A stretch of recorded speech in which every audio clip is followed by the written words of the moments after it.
This is the Marketing Pulpit TV show. I am Robert Gatewood, your host. If it affects my stakeholders, it affects me. Over at Amazon, the bots are doing the firing. Man, they got a bot for everything now. If you have built your business model on one-off sales, I'm going to let you in on a little secret.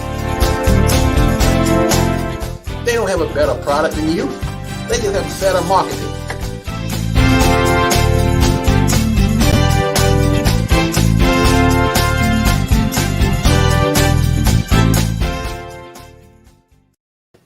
Good morning. Welcome to the Marketing Pulpit TV show. I'm Robert Gatewood, your host, and we are here every Friday at 10:30 a.m. bringing you the good marketing gospel. We're not saving souls, we're saving businesses, saving jobs, saving our community. Welcome on another Friday edition of the Marketing Pulpit TV show.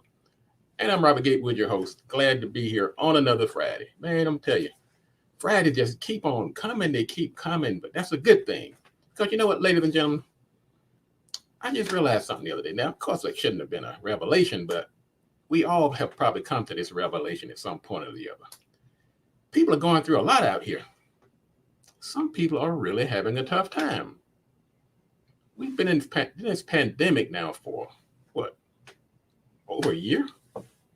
Some people's businesses haven't bounced back. Some people haven't qualified for government assistance. Some are having just psychological problems from having to deal with this shutdown for the long period of time. And I was talking to a client yesterday, and I was talking to her and just observing the resilience that she had. I mean, she was really struggling, but she just didn't give up. So I want you to do this today. As you go through your daily life today, and if you encounter people, I want you to do this. Be quick to observe, but slow to judge. Because sometimes we are judgmental. We don't have all the facts. We kind of judge people through the prism or through our own lens of what we would be doing in a certain situation, not knowing the entire backstory behind what's going on in people's lives. So I've learned over the years to take that approach. Be quick to observe, but slow to judge. And also keep in mind that some people still need help. And it's okay. I mean, you don't have to give people money. You don't have to put yourself in jeopardy, but sometimes it's a kind word. Sometimes it's a gesture. Sometimes it's just giving them time. And so I'm reminded of that from time to time. And let's not forget, ladies and gentlemen, we are still in the midst of a pandemic, and there's a lot of trouble going on in the land. So let's just keep that little nugget in the back of our heads as we go through our day to day. And welcome everybody.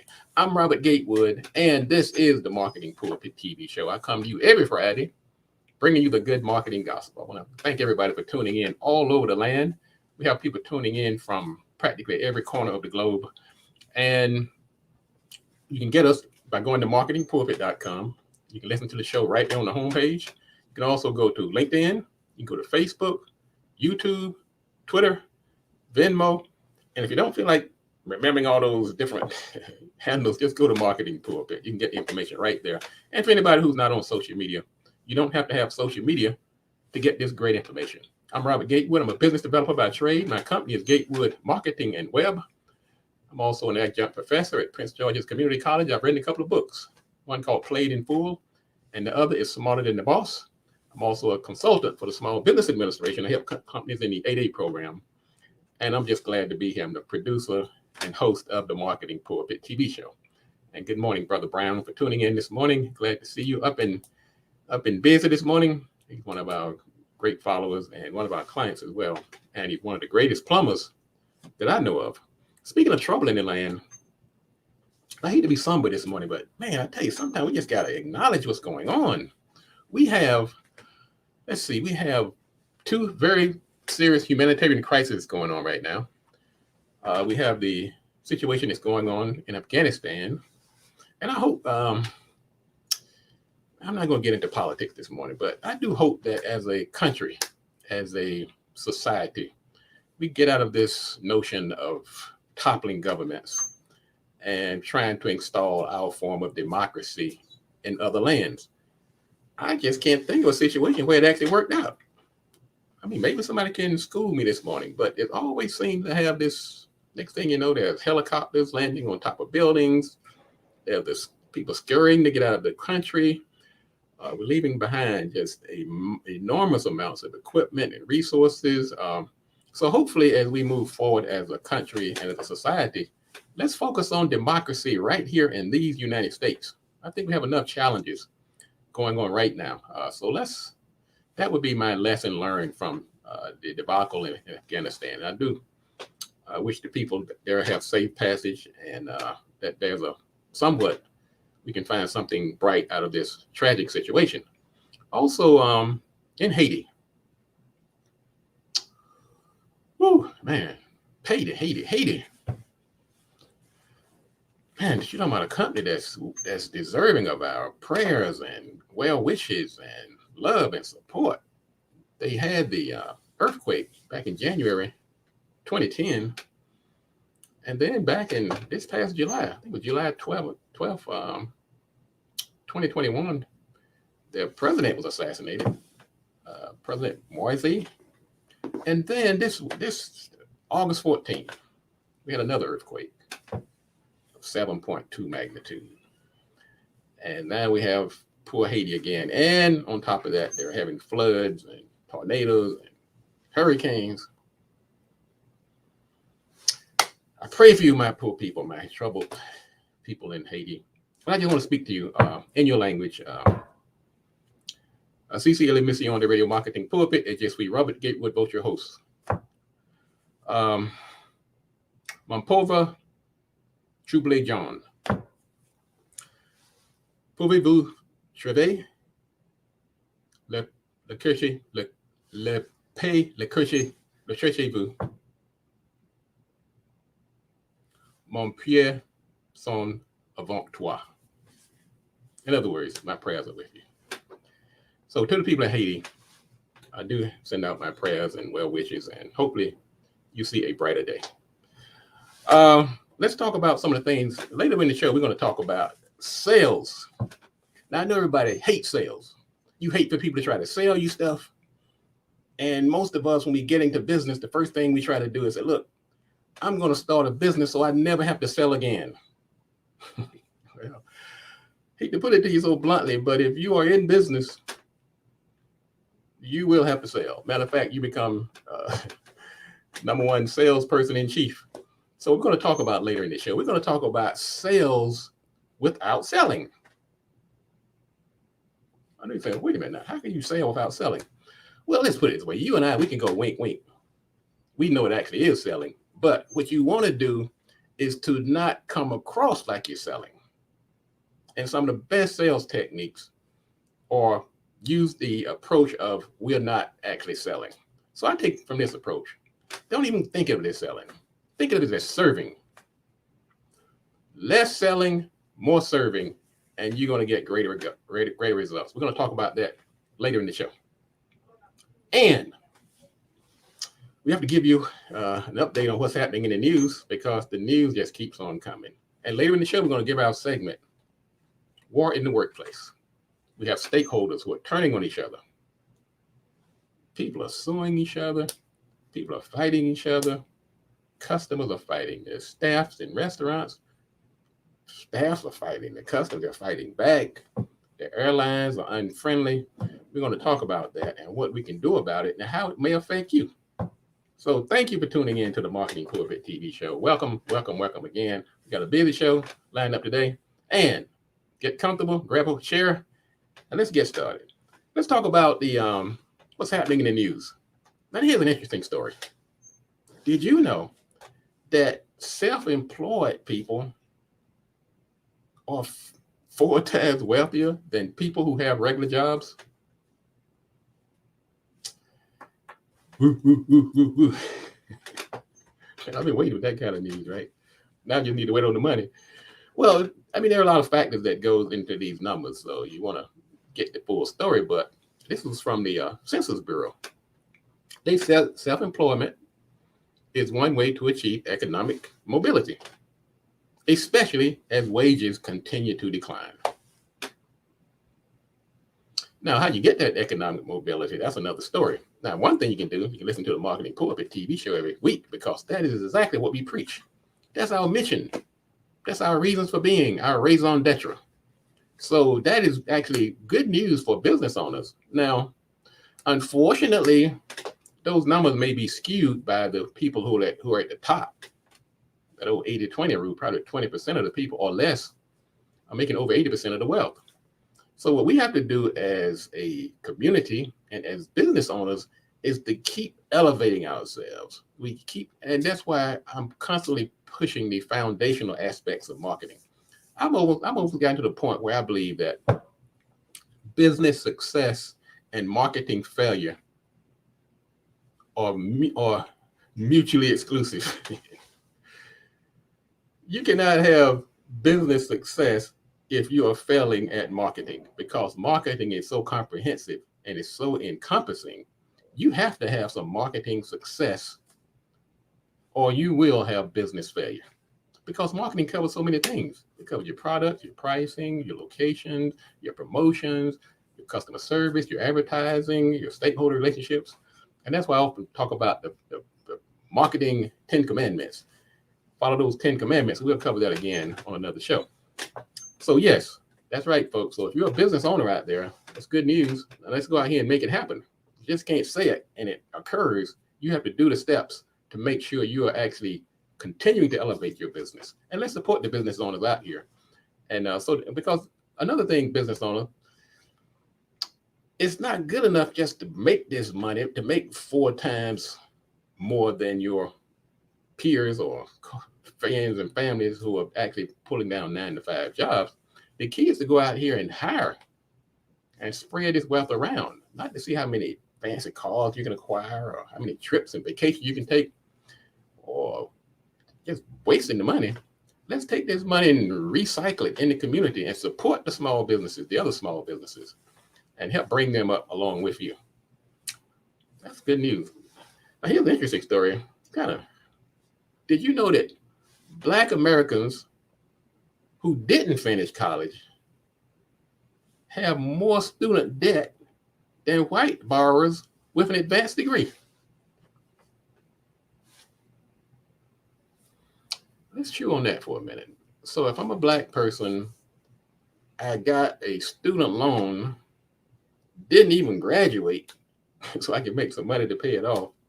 I have more student debt than a white student who has an advanced degree. That means they didn't just stop at the bachelor's level. They got their master's or their doctorate or the Juris Doctorate. So that Black person who didn't even finish the degree has more debt than somebody else who has an advanced degree. Woo, boy, that's kind of cold. Now, the good news is that the Department of Education has come along and they're pushing this, canceling $50,000 in student debt. And that's one way we can kind of help close this gap, this disparity. And I think they've already approved the amount for people with disabilities. So if you have a disability, they say as soon as September, your student debt could be wiped out. See, I do have carpal tunnel. Does that count? I've been typing on this phone too much. Can I get some? Can a brother get some relief up in here? All right. Well, we'll see how that plays out. Hopefully, once again, we hope everybody does the right thing and we can get rid of some of this debt and close this gap, because that to me, on its surface, does not sound really acceptable. That's not acceptable. Let's see here. Gravity Payment CEO Dan Price says, "Stop hustling when you go on vacation." Man, you were talking to me. Let me ask you this question. When you go on vacation, do you take your laptop with you? Do you work while you're on vacation? I'm gonna tell you the truth. If I do go on vacation one day, it's been a while, I'm telling you, I'm not sure I want to be. I mean, I understand, frolicking in the water and the waves and, laying on the beach and drinking rum punch with flowery shirts on. But is my mind going to be back somewhere else worrying about that project that's still kind of looming, or, the business burning down while I'm gone? And do I need to check in every now and then? So I think the answer might be, this may be what Mr. Price is saying. You can do it, but maybe you have to gradually do it. You can't just do it cold turkey. Now, maybe you can. Maybe I just need to try it. Leave the laptop home, go on vacation, and just go for it. Who knows? We'll see. Now, here's something that's interesting. Amazon has dethroned Walmart as the #1 retailer. Man, we saw that coming, didn't we? I'm sure Walmart has been looking over. They've been hearing footsteps for years now. So Amazon now is the #1 retailer. And people spent $610 billion at Amazon in the last 12 months. That's a lot of money. That's a lot of cheddar, ladies and gentlemen. $610 billion. Well, I mean, come on. Amazon they are a behemoth. As a matter of fact, if that's not bad enough, and they're going to rub the salt in Walmart's wounds by now they're starting to open up brick and mortar retail outlets. That's right, they've already started. They're going to be a threat to Target. They're going to be a threat to Walmart and anybody else in that space. So Amazon is on the roll. Wow, that's very interesting. And now, what's the message in this, ladies and gentlemen? First of all, we talked about competition on many shows. We talked about direct competition and we talked about indirect competition. And what we're finding out that these companies like Walmart, Amazon, Target, they are your competition in an indirect way for many retail outlets and small businesses. So as business owners, you really have to start, if you haven't already. If you've already started, you've got to ramp it up of generating those residual and other forms of income. You really do. You've got to look at the stock market. Look at maybe expanding into a different area. Look at maybe a franchise. Look at vending. Look at online classes. Look at other ways to supplement your business, because these big companies, they're taking no prisoners. And these companies, these stores like Walmart and Amazon, I mean, they're selling everything. I mean, they're selling cars, groceries, hair, fast food inside the shops. They're partnering with people like Apple, and they've got the bases covered. So you got to carve out yourself a lane and expand your revenue streams. So these things don't happen in a vacuum. I mean, even Toys R Us is back. Macy's has hooked up and dusted off Toys R Us and brought them from the grave. And these big companies, they are partnering. You hear me, ladies and gentlemen? They are partnering. This is something that the small business community needs to embrace. It is so hard, I understand. You say, look, I've got mine, you've got to get yours, but you at some point going to have to work with somebody else to get to where you're trying to go. They say if you want to go fast, go alone, but if you want to go far, you have to bring others with you. And even these big companies who have all the money in the world, they still abide by that principle because it's so true. And boy, these data breaches just keep rolling in. 47 million people on the T-Mobile platform had information lifted. Man, let me tell you. Your information is just, it's for the world to see. I mean, of course, you can protect it as best you can by not putting everything on social media. So that's be the first thing you do. But I mean, I don't know what to do about these big companies. God gracious. Do we have to start going back to paper and pencil? 47 million names have been breached. License numbers, social security numbers. And for you people out there, you small companies out here that have websites, make sure you have some type of security on your website. Now, of course, you're not as desirable target. You're not as lucrative as hitting a T-Mobile or one of these big companies. But still, you want to protect your data. Make sure you have your SSL certificate, because Google is really there. They're really particular now about who they send their traffic to. They're big on this thing, UX, user experience. And the algorithms just keep on changing. But one thing that doesn't change, they want to make sure your website is secure if they're going to send you traffic. And the other thing is make you get some type of now the SSL certificate does not protect the website itself. It protects the data that traverses the internet, and it encrypts it. So when somebody fills out a form on your website, it's encrypted when they leave your website. And when it gets to the other side, it opens back up into a readable format. But you also need some type of website security, something like Sucuri, SiteLock, to protect the data on your website, the database and the website itself from hackers and spyware and adware. Because these hackers, they can get into your website server and set up shop and run businesses from your server, and you're not even aware of it. So there's two things I want you to get on your website. In lieu of this, I'm talking about tying this into that story about T-Mobile. Make sure, now these are basic things. I'm sure they probably have those things already, so they're on a different level. But I'm saying at the basic level, you want to make sure you have an SSL certificate, and you want to have some type of website security to cover the data and the website server. So that you can at least make sure that your clients that come to your website feel that their data is safe and they're not afraid to do business with you, particularly that SSL certificate, because it tells you right there on the URL, not safe if you don't have one. Let's see. Last story I'm going to talk about before we jump into our next segment, war in the workplace. Ford now has put its eggs into the order online basket. Ford is saying, look, you want a truck?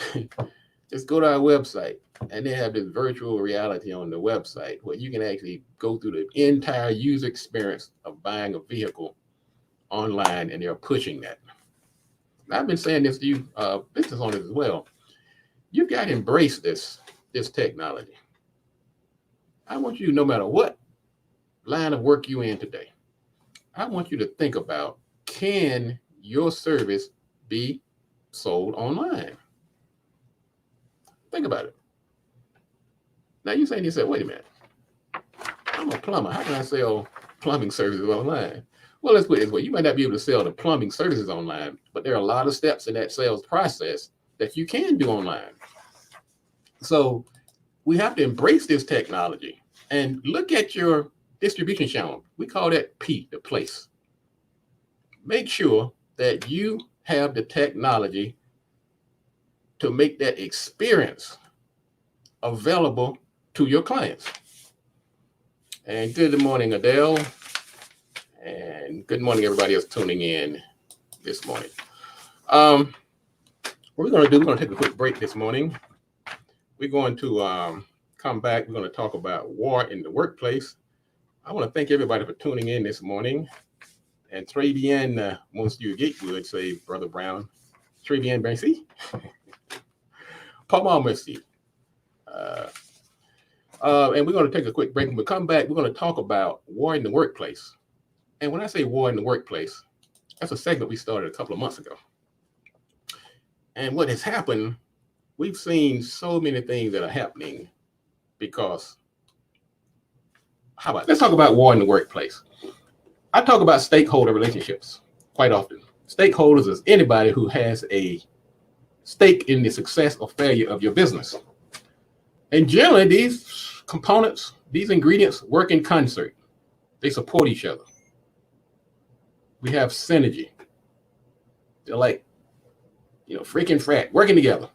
But every now and then, what we're seeing right now, we are seeing them come to blows, literally.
All right, welcome back to the Marketing Pulpit TV show. I'm Robert Gatewood, your host, and we are here every Friday at 10:30 a.m. bringing you the good marketing gospel.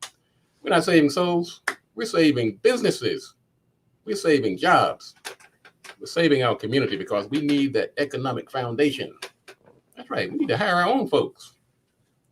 Get tired of people going out here begging and asking folks for jobs when we have all these resources and money in our community. But the way to even that playing field is that we have to create successful businesses. And a business is available to all. That is an opportunity that's available to all. It's a game changer. It's a playing field leveler. Now, you may not have necessarily the mechanical skills to operate a business, but that's no excuse either, because there are other ways to do it. You can buy a franchise. You can partner with somebody else. You can hire somebody, support somebody. But we have to use business ownership as one of the weapons in our arsenal to elevate our community. That's why I'm here every Friday, 10:30 a.m., bringing you the good marketing gospel. That's right. I am loving doing this. Successful businesses are the soul of the community. Amen, Adele. Adele, you have nailed it. That's exactly right. They are the soul of the community. If you don't have that, you don't have a soul. At least that's what Adele says. I agree. Let's talk about some of these things that's happening in the news. I almost hate to do this segment, but I started, and now it just is. I'm on a mission now to lower the temperature out here. Maybe that's that part of my dad that I have in me. He was a preacher. He wants us all to go to heaven. So my job now is to keep us out of hell and jail. So that's why we talk about war in the workplace. And I've been doing this segment now for about over a month. And of course, it's become one of the most popular segments of the show. Now, later in the show, we're going to talk about sales and how you can sell without selling. Let me tell you something. Nobody wants to be sold. That's a human, that's like intrinsic in most humans. I mean, even if you need what you're offering, what the person is offering, you don't want to be sold. It's like, I'll come to it when I'm ready. That's why you, as a business owner who's trying to increase your sales, SALES, cannot do SELL. Or at least you have to make it so it look like you're not selling, because people are going to say, nah, go away, leave me alone. All right, let's talk about this war in the workplace. Frontline workers are tired of being the mass police. And they're saying, Uncle Sam, you got to help us out here. We're tired of being punched, cursed, spat upon, and in some cases, downright injured and killed. And so I agree. We have placed an undue responsibility on these frontline workers. It's too much to ask of somebody who's, in some cases, getting paid minimum wage. So they're asking the government for some type of training, assistance, police enforcing. They're just saying, look, we're tired of it. We're not going to take it anymore. And we're seeing that being, it's manifesting itself in some of these employees and how they're reacting with the public. A Starbucks customer says she was smacked in the face with a wet rag after she complained that her drink was made incorrectly. Her drink was made incorrectly, so she said this barista slapped her upside the head with a wet rag. I mean, a wet rag of all rags. I mean, not just any rag. You know, a wet rag, man. You get that thing like when you used to be in the shower. I don't know if you all went through this. When you're in the shower, I know guys are notorious with it. They get that rag really wet, do it like that, and they pop you with it. And with nothing more painful than getting popped with a wet rag. So this Starbucks customer in Philadelphia says this employee smacked her in the head with a rag because she complained about the drink not being right. I'll tell you though, some of these customers can really get on your nerve. I don't think you can smack them in the head with a wet rag. Maybe a dry rag. No, don't smack your customers in the head with a rag. That's not right. I don't care what the situation is. She told the NBC News team that the customer, now of course the waitress, the barista said the customer wanted to start a fight. and that the customer said she had a black eye and bruises to show for it. So I guess that customer was pretty lucky that the only thing they ended up with was a smack with a wet rag.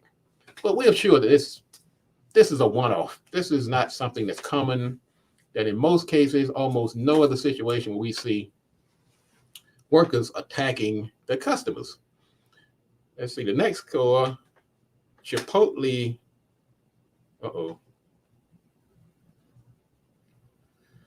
Okay, Chipotle employee throws scissors at complaining customer.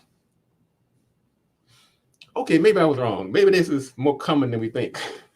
Once again, there was an argument over an order that came late. So words exchanged. In Baltimore, it escalated. Some jabs were thrown, and ultimately, the customer claimed that the employee threw scissors at the customer. What's going on out here, people? I'm trying to think back before the pandemic. Did we see this type of vitriol, this type of violence, this kind of attacking employees, attacking staff attacking employees? I call it lockdown-itis.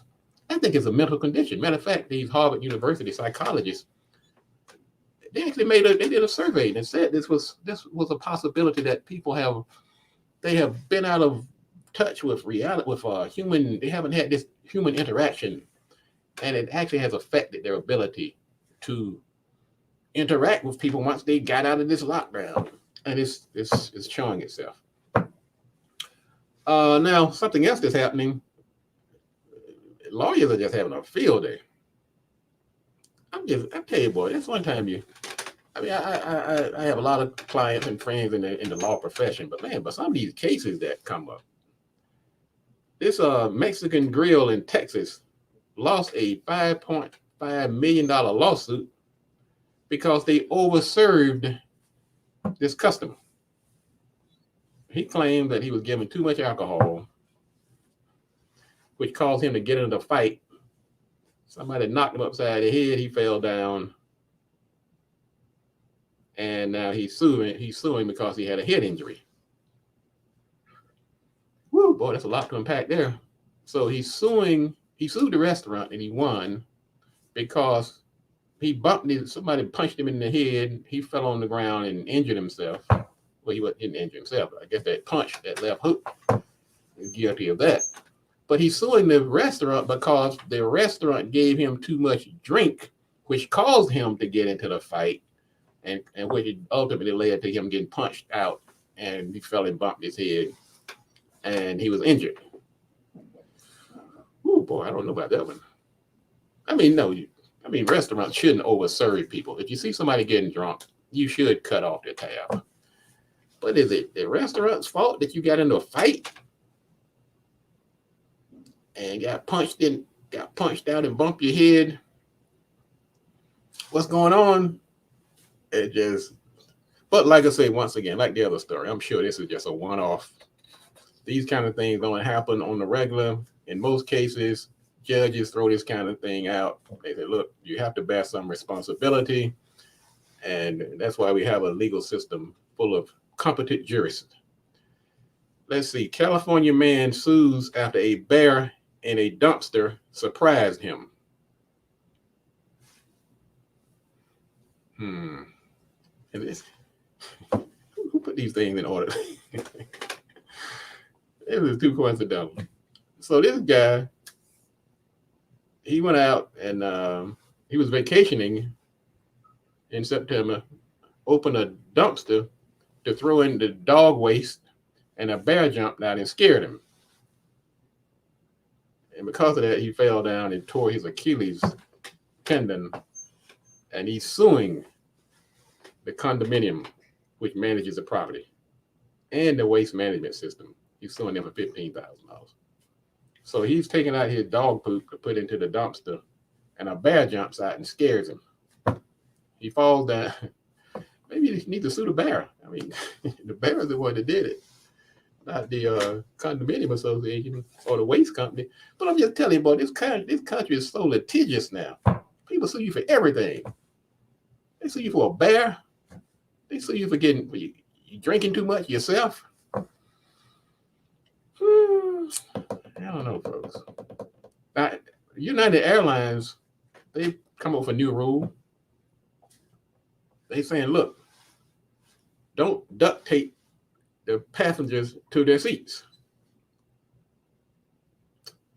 Now you think that wouldn't have to be in the employment training manual? Don't smoke, don't drink, come to work on time, wear your uniform, don't duct tape passengers to the seats. So wait a minute. Well, I'll tell you what happened. We had a couple of cases. One recently where they taped a 13-year-old. He was trying to kick out the window. And another case where an adult got very unruly. And they're in the air now. You can't throw the person out the window. I'm sure they thought about it, but what are your alternatives? Have them run around the place causing mayhem? This other person, they had punched one of the male attendants, grabbed one of the female attendants in the wrong place. I mean, there's no right place, but you know what I mean. And they didn't know what else to do with this guy, so they taped him to the seat and for the rest of the flight. So once again, that's where these employees and frontline workers are asking for more help from the government. They're like, help us. Now United saying, look, we can't even take the person to the seat anymore. That's the only weapon they had in their arsenal, was a roll of duct tape. Now they can't even use that. Maybe we need that bear or something. Maybe need a bear. Put a bear inside of a dumpster or something. I don't know. This is my last story before we get to our sermon for today. We're going to talk about sales. Now, a black couple has forgiven a young man who shot up their home because they had a Black Lives Matter sign in the yard. And they gave him a fist bump in court. And the only reason they gave him a fist bump because the judge said, look, man, you can't be hugging him. The couple actually wanted to hug the guy. And the judge said, wait a minute. I'm not buying. I'm not even going to go for that. Woo, man, we are forgiving people. I'm telling you. Good Lord. So the judge said you can't hug the person who shot up your sign, shot up your yard, even though he got 4 to 10 years in prison for the dastardly deed. The couple who was on the receiving end, who had their house shot up and their sign torn to pieces, they said, look, we forgive you. Judge, can we just give him a hug? That's all he needs. He doesn't need 10 years in prison. He just needs a good hug. Man, I'm sure they didn't say that, but he said, nope, you can't hug him, but you can give him a fist bump. There you go. Oh, Lord have mercy. Man, I wish we were as forgiving of each other as we are of other people. We are hard on each other. But man, we can forgive other folks. I'm not saying forgiving is wrong, but I don't see this kind of forgiveness when it comes to when somebody in our community wrongs us. When somebody in the business community give you a drink and it's not cold enough, or it doesn't have enough hot sauce or mumbo sauce, we ready to go to war. But we can forgive somebody who shoots up your property. Reminds me of the incident down in Mother Emanuel Church down in Charleston, South Carolina, where I lost one of my classmates, Myra Sinkle. We went there. They went on college together.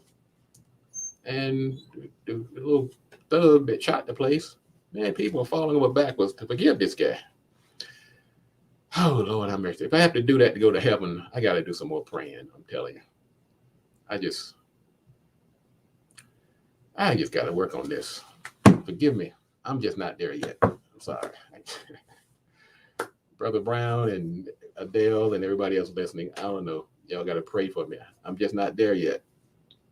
I lost a classmate. We played in the band together. I'm just not ready to forgive. Not to that level yet. But anyway, ladies and gentlemen, you're listening to the Marketing Pulpit Radio TV show. This is Robert Gatewood, your host. We're going to take a quick break. When we come back, we're going to talk about sales and how to sell without selling. Now, if you thought that you were going to not have to sell when you started this business, I have news for you. You become salesperson in chief. You become this chief salesperson. But if you want these people like, look, I don't want to sell. Guess what? You don't have to. I'm going to tell you why not. And we're going to take a quick break. Don't you go anywhere. We'll be back in a moment.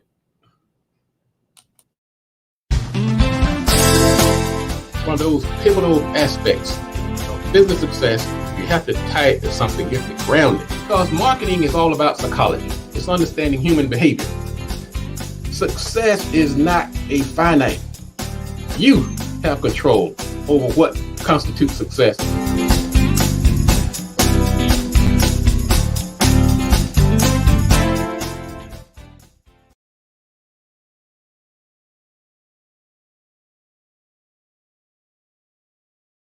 Sometimes the people that you have aligned with, they're out there doing something a little crazy. They might go out there and shoot up the restaurant or punch somebody's front teeth out.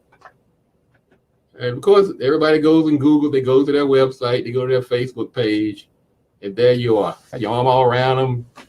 So that's something you got to be aware of too. We call that friendly fire.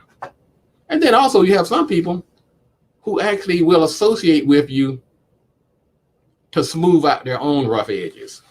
And some people, like you said, they may have been good before the pandemic. Now they might be one of these folks who are punching people's teeth out and shooting up restaurants and running naked through the place. And so you gotta go back and check on folks every now and then. So look, now you're not thinking doing anything crazy, are you now? I got you on my homepage.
I'm going to ask you this question. Are you in a death match against the machines? If you all ever watched the Terminator and the Matrix, you hear these talks about the machines. Well, they were fictitious. But now we are in a society where that has become our reality. So we're going to talk about that coming up in the show. We're going to talk about, are you working yourself to death? Man, so let me tell you, sometimes I wonder. I get up in the morning, I say, what in the world am I doing? Thank goodness I work for myself. But for the people who are working for an employer, and for you small business owners who are doing things the hard way, you may be fighting an uphill battle. And we're going to talk about that here on the Marketing Pulpit TV show.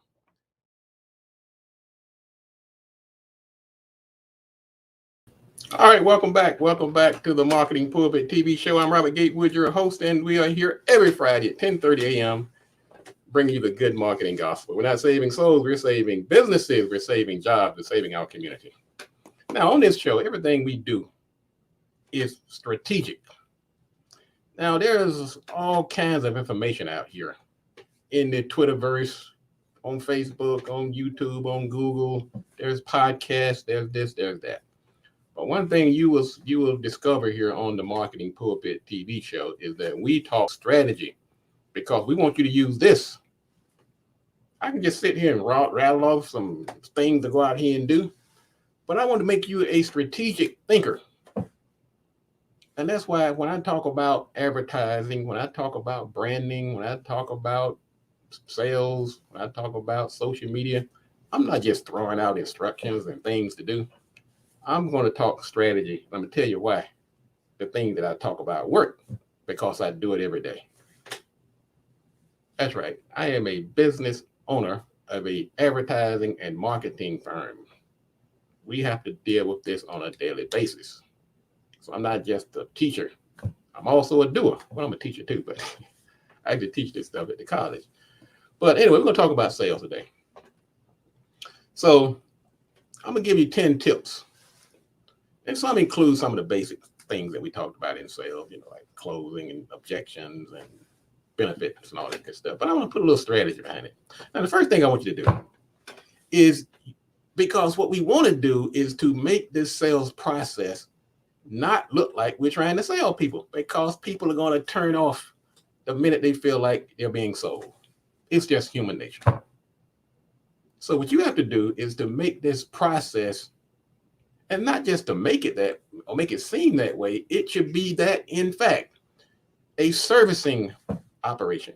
You're providing a service.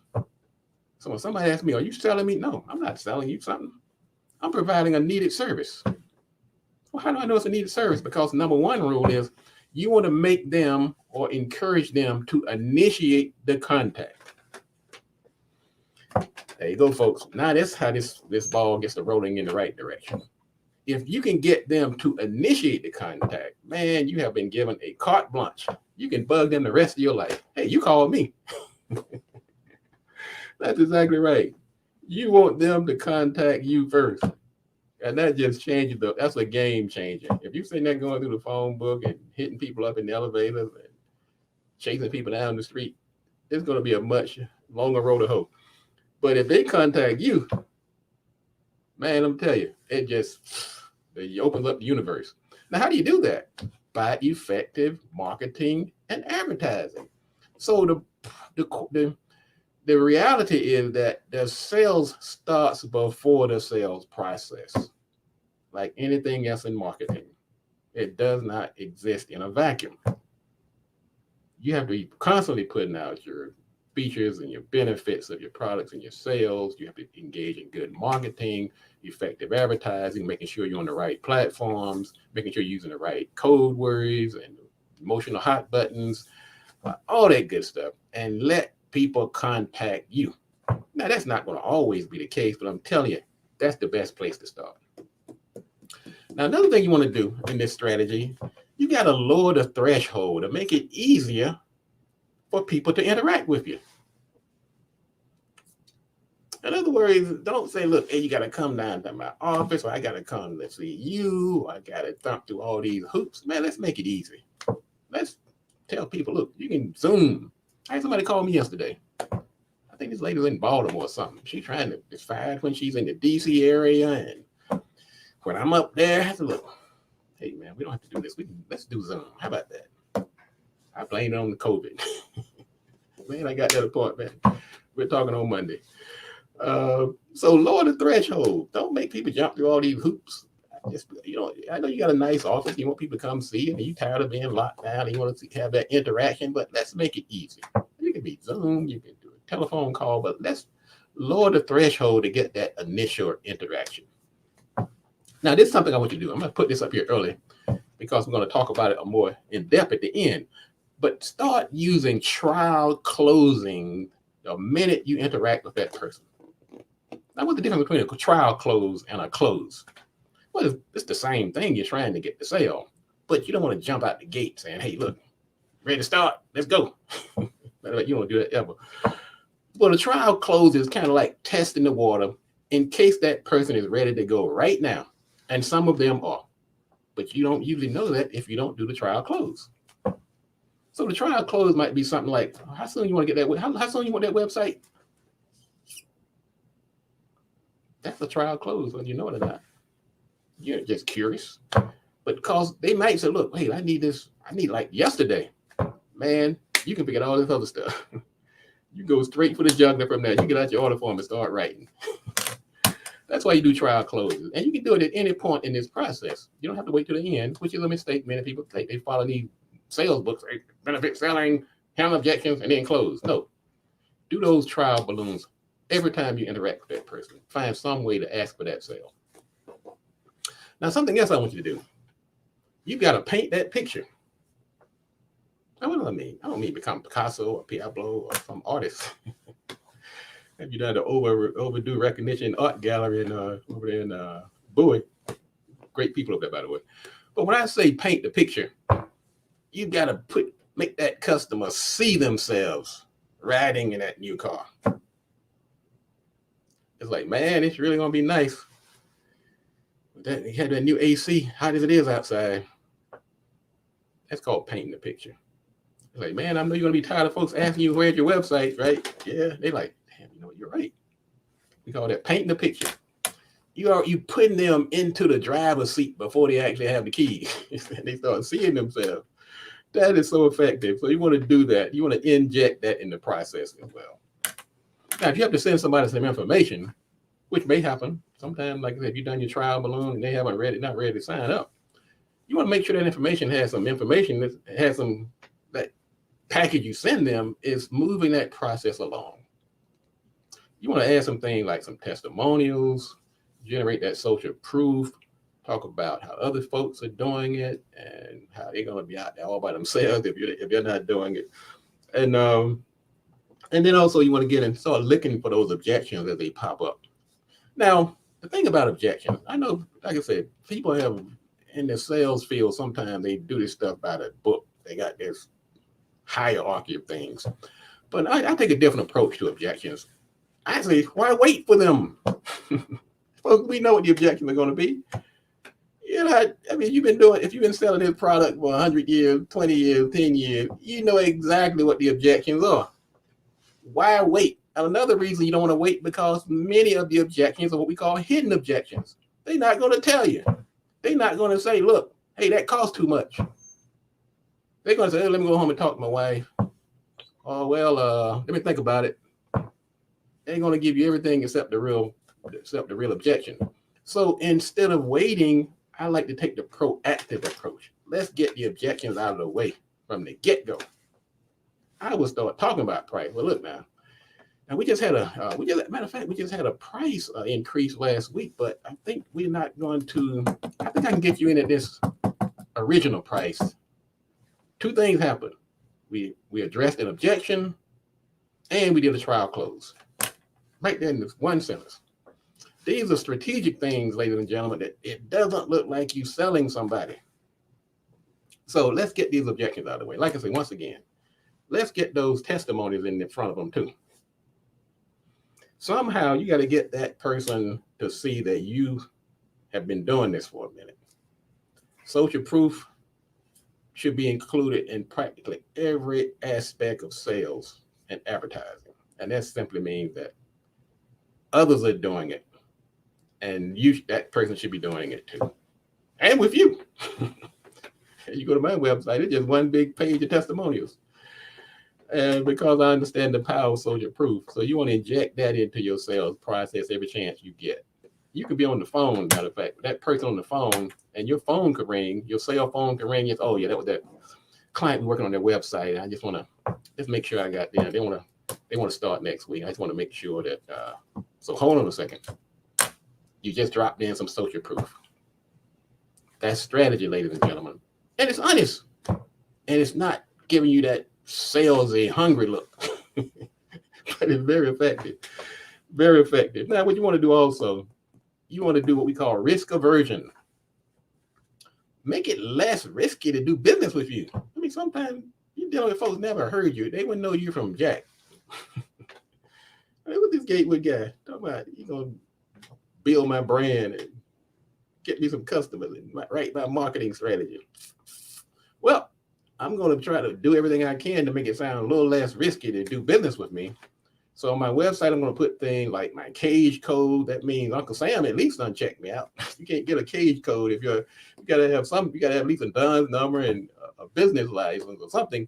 So you do things that reduce the risk of doing business with you. If you're a member of the Better Business Administration, put that banner out there. Anything that you can do to help people feel comfortable and feeling like it's less risky doing business with you than the next person. These are all sales techniques, folks, that are very, very effective, and it's very strategic. Now, not the last thing, because this process never ends, to be honest with you. But one of the things that we talked about is the close. That's asking for the sale. You have not sold until you get the sale. and you have to ask for it. Now, unfortunately, many people who don't understand sales, they actually ask. They get the door slammed in their face. You don't really just go up there and ask, hey, can I have this sale? No, that's not how you do it. I'm going to tell you my favorite one, and it's so effective. I'm going to let you into one of my secret sauces of Gatewood success. We call it the forced close. Give them two choices. Either one of them is acceptable to you. Man, let me tell you, the minute you master this, you're going to see some changes, and you're going to start seeing some pay dirt happening. That's right. Do you want me to deliver this, or are you going to come pick it up? Are you going to use your Cash App today or your PayPal? Can we set this appointment for Wednesday at 3 or Monday at 2? Do you want the automatic transmission or the manual? That's called a forced close. I'm going to tell you why it's so effective. It also goes back to that painting that picture. That person says, look, I can't do an automatic. Last time I tried that, I ran over my neighbor's cat. I can see myself in that automatic. All I got to do is turn the engine and go. You say something like Cash App or Venmo, they'll say to themselves, oh, yeah, I have Cash App. And they're just eager to use it. I went to play golf the other day. And I got up to the counter. I'm about to try to buy my credit card out. The lady said, look, we don't take credit cards. We take Cash App. I'm like, hey, okay. I mean, I hadn't even decided whether I was going to buy those basketballs. I was still in the deciding process because I never played that before. But when she said Cash App, I reached in my pocket, put out my little green, the Cash App thing, and I was good to go. I didn't realize, after I got my little bucket of balls, man, she did pull a forced close on me. I'm out there hitting golf balls on. This stuff works, ladies and gentlemen. And the last but not least, we have to do follow-up. Follow-up is pivotal. Follow-up is pivotal. And good morning, Brother Bradley. You've got to do the follow-up. I'm going to tell you why follow-up is so important. First of all, buyer's remorse. Buyer's remorse is real. It's real, ladies and gentlemen. Usually in most states, you have 72 hours to change your mind. And so you better do everything you can within that 72-hour window to make sure that person doesn't go home and change their mind. It's not because you did anything, didn't pull a fast one on them, but people just, human nature is that way. They get home and they start thinking about it. And say, well, you know what? I probably could have waited a little while. But the way to alleviate that or to abate it is to do that follow-up. I mean, every day within that 72-hour window, I'll be sending them something. So, hey, look, we got your onboarding form. Thank you. All right, I'm going to send you a worksheet tomorrow. I want you to fill it out and send it back to me. I'm just checking on you to make sure that sheet is filled out correctly. We're going to fight that buyer's remorse. And I would say, once you get that sale, and if you like in a situation where you're doing like some type of professional services, like legal or accounting, marketing, consulting, I think it would be a good idea. To stay in touch with that person a couple of times a week until that project is completed. Just touch base. Because silence is not golden when it comes to sales and service. So anyway, folks, that's my sermon for today. Sales is strategic.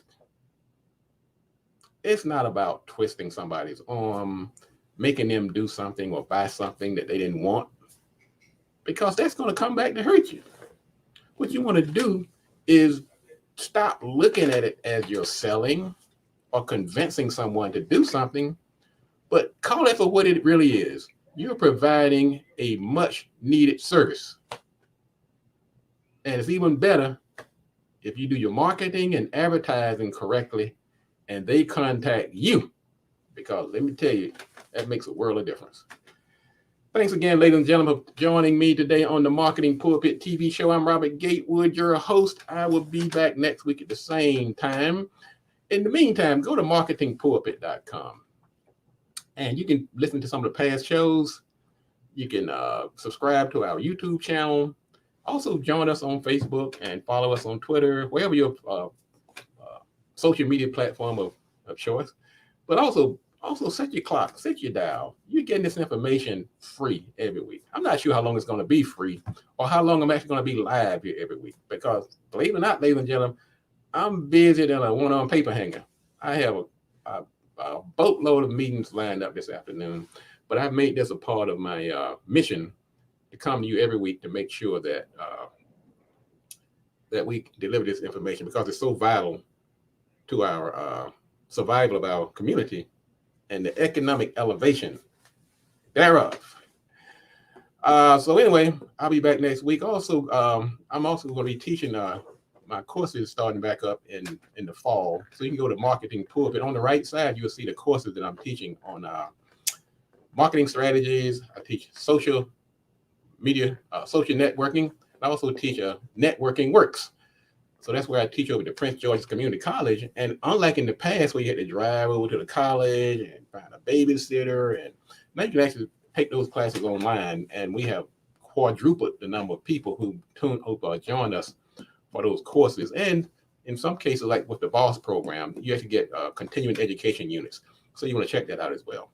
Thank you again, Adele, Gerald, Bradley, and everybody else who's tuning in on different platforms. I will say that I can't see everybody on every platform. Some platforms, we can actually see your name as you comment. Other platforms, it's a little more discreet. So if I don't call your name, I don't acknowledge you. Thank you again for tuning in. You guys are great. And as always, we'll be back next week. And as always, if you want to be successful, you have to do these three things. Do the right thing, do it at the right time, and you got to do it right. Enough talk. Let's get to work. Let's talk about war in the workplace.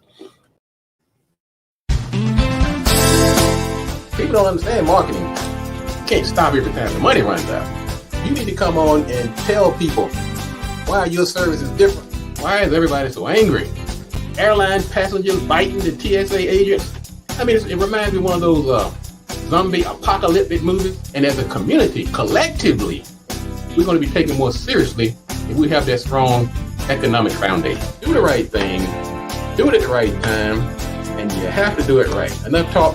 Let's get to work.